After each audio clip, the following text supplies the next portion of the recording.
साथियों नमस्कार। मैंने अपनी पिछली वीडियो में आपको पांडु, धृतराष्ट्र और विदुर के जन्म के बारे में बताया था। अब उससे आगे बढ़ते हैं। तो धृतराष्ट्र, पांडु और विदुर, इन तीनों को ही अपने बाल्यकाल से ही भीष्म के संरक्षण में शिक्षा दीक्षा के लिए और उनकी उचित परवरिश के लिए भीष्म को सौंप दिया गया था।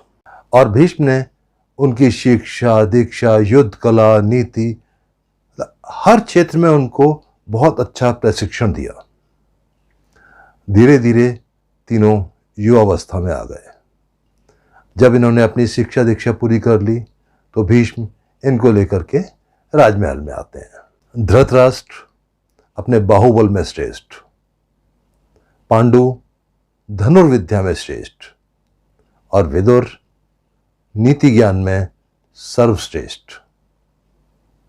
अब समय था हस्तिनापुर के राज्य सिंहासन पर बैठने वाले के नाम की उद्घोषणा करने का।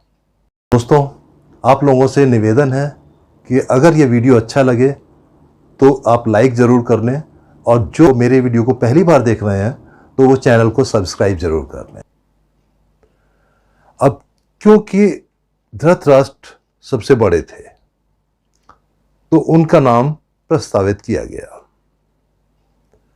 किंतु विदुर ने इस पे आपत्ति जताई, क्योंकि वो नीति ज्ञान के बहुत बड़े ज्ञाता थे। विदुर ने कहा, ज्येष्ठ होने के नाते धृतराष्ट्र का हक बनता है राजगद्दी पे, राज सिंहासन पे, किंतु दृष्टि दोष के कारण वो राजा बनने के योग्य नहीं है।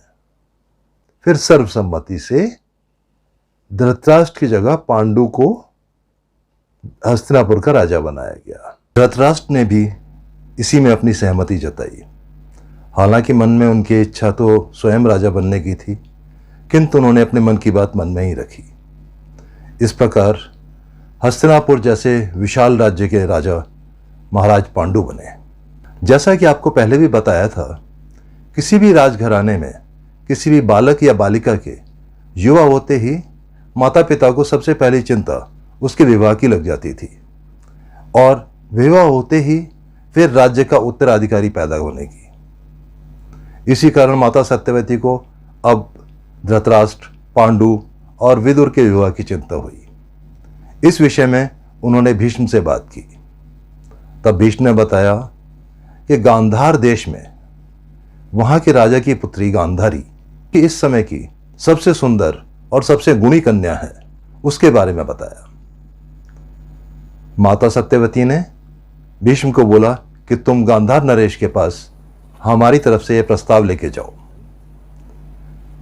भीष्म एक सेना की टुकड़ी लेकर के गांधार देश के लिए निकल पड़े। उस समय गांधार देश के राजा थे सुबल।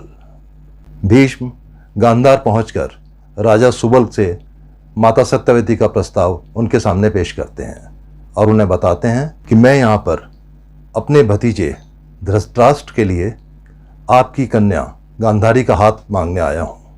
गांधार हस्तिनापुर के मुकाबले एक छोटा सा राज्य था और उनका सैन्य बल भी बहुत ज़्यादा नहीं था। इसी कारण राजा सुबल ना चाहते हुए भी मजबूरन भीष्म के इस प्रस्ताव को स्वीकार कर लेते हैं, क्योंकि इनकार करके वो हस्तिनापुर के साथ दुश्मनी करने की स्थिति में नहीं थे। राजा सुबल के पुत्र युवराज शकुनी कभी भी इस विवाह के पक्ष में नहीं थे। वह नहीं चाहते थे कि उनकी अति सुंदर और गुणी बहन एक अंधे व्यक्ति के साथ विवाह करे।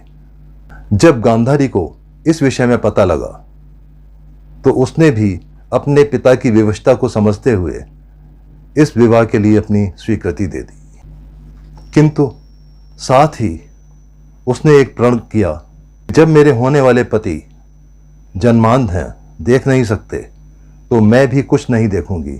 और उस दिन से उसने भी अपनी आंखों पर पट्टी बांध ली और गांधारी ने जीवन पर्यंत अपने इस प्रण का निर्वाह किया। गांधारी भगवान शिव की बहुत बड़ी भक्त थी। वह शिव की बहुत आराधना और उपासना करती थी। भगवान शिव ने प्रसन्न होकर गांधारी को 100 पुत्रों की माता होने का वरदान दिया था। विवाह के लिए राजा सुबल ने गांधारी को पूरे इंतजाम के साथ हस्तिनापुर के लिए रवाना किया और साथ में उनकी सहायता के लिए युवराज शकुनी को भी भेजा। विवाह के बाद भी शकुनी हस्तिनापुर में ही रहे। हालांकि बाद में वह गांधार आए और गांधार के राजा बने। राजा पांडु ने राजा बनने के साथ ही अपने साम्राज्य की सीमाओं का विस्तार करना आरंभ कर दिया। उन्होंने आसपास के सभी राज्यों को जीतकर, हालांकि उनको हस्तिनापुर में मिलाया नहीं, लेकिन उन राजाओं को हस्तिनापुर के अधीन कर लिया और राज्य उन्हीं को करने दिया। उसी समय राजा कुंती भोज की दत्तक पुत्री कुंती का स्वयंवर था।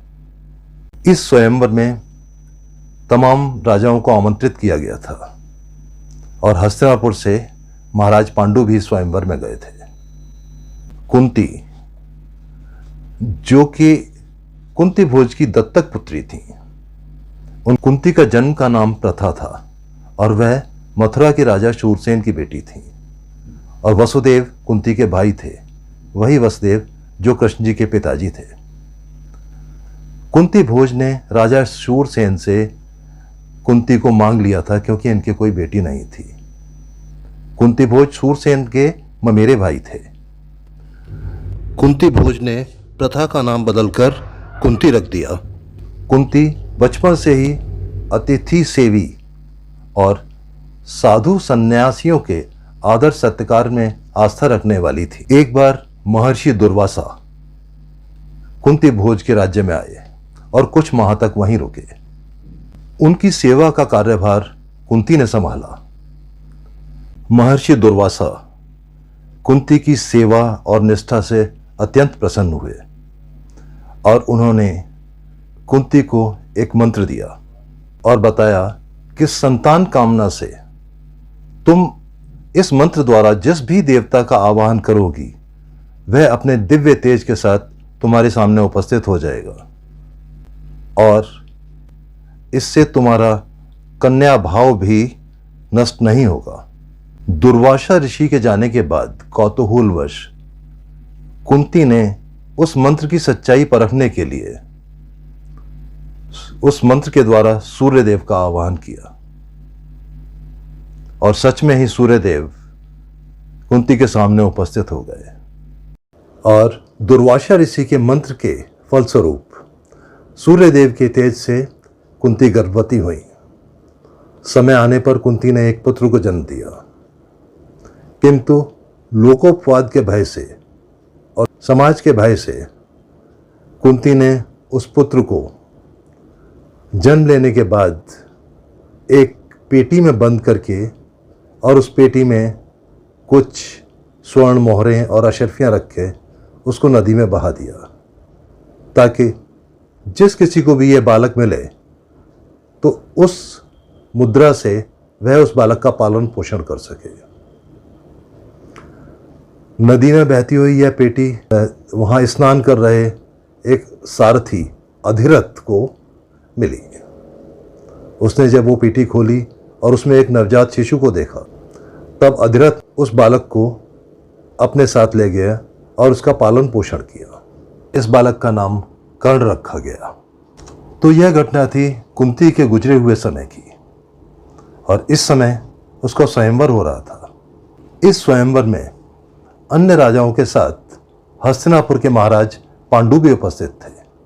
कुंती हस्तिनापुर के बारे में, वह महाराज पांडु की वीरता के बारे में पहले से ही बहुत कुछ जानती थी एवं इनसे प्रभावित थी। इसी कारण कुंती ने स्वयंवर में सभी राजाओं के समक्ष पांडु को अपना पति के रूप में वर्ण किया और उनके गले में मरवाला डाल दी। इस तरह पांडु और कुंती का विवाह हुआ। इसके कुछ समय पश्चात महाराज पांडु का एक और विवाह मद्र देश की राजकुमारी माद्री के साथ भी हुआ। कहते हैं माद्री अपने समय की सबसे खूबसूरत युवतियों में से एक थी। भीष्म माद्री के भाई राजा शल्य को बहुत सारे स्वर्ण, आभूषण, हीरे, जवाहरात, मणि, मोती, हाथी, घोड़े और वस्त्र आदि देकर के माद्री को हस्तिनापुर ले आए। मद्र देश का यह दस्तूर था कि वहाँ कोई भी अपनी कन्या को बिना शुल्क लिए नहीं देता था। हस्तिनापुर आने पर पांडु का माद्री से विवाह हुआ। आरंभ में तो कुंती इस विवाह से बहुत नाराज थी, किंतु बाद में माद्री के बहुत अच्छे आचरण और व्यवहार की वजह से वह दोनों सगी बहनों की तरह रहने लगीं। और इसी बीच भीष्म ने विदुर का विवाह राजा देवक के यहाँ एक दासी पुत्री, अत्यंत सुंदरी सुलभा नाम की युवती से करा दिया। तो इस प्रकार विदुर, पांडु और धृतराष्ट्र के विवाह के साथ आज का वीडियो हम समाप्त करते हैं। मुलाकात होगी अगली वीडियो में। धन्यवाद।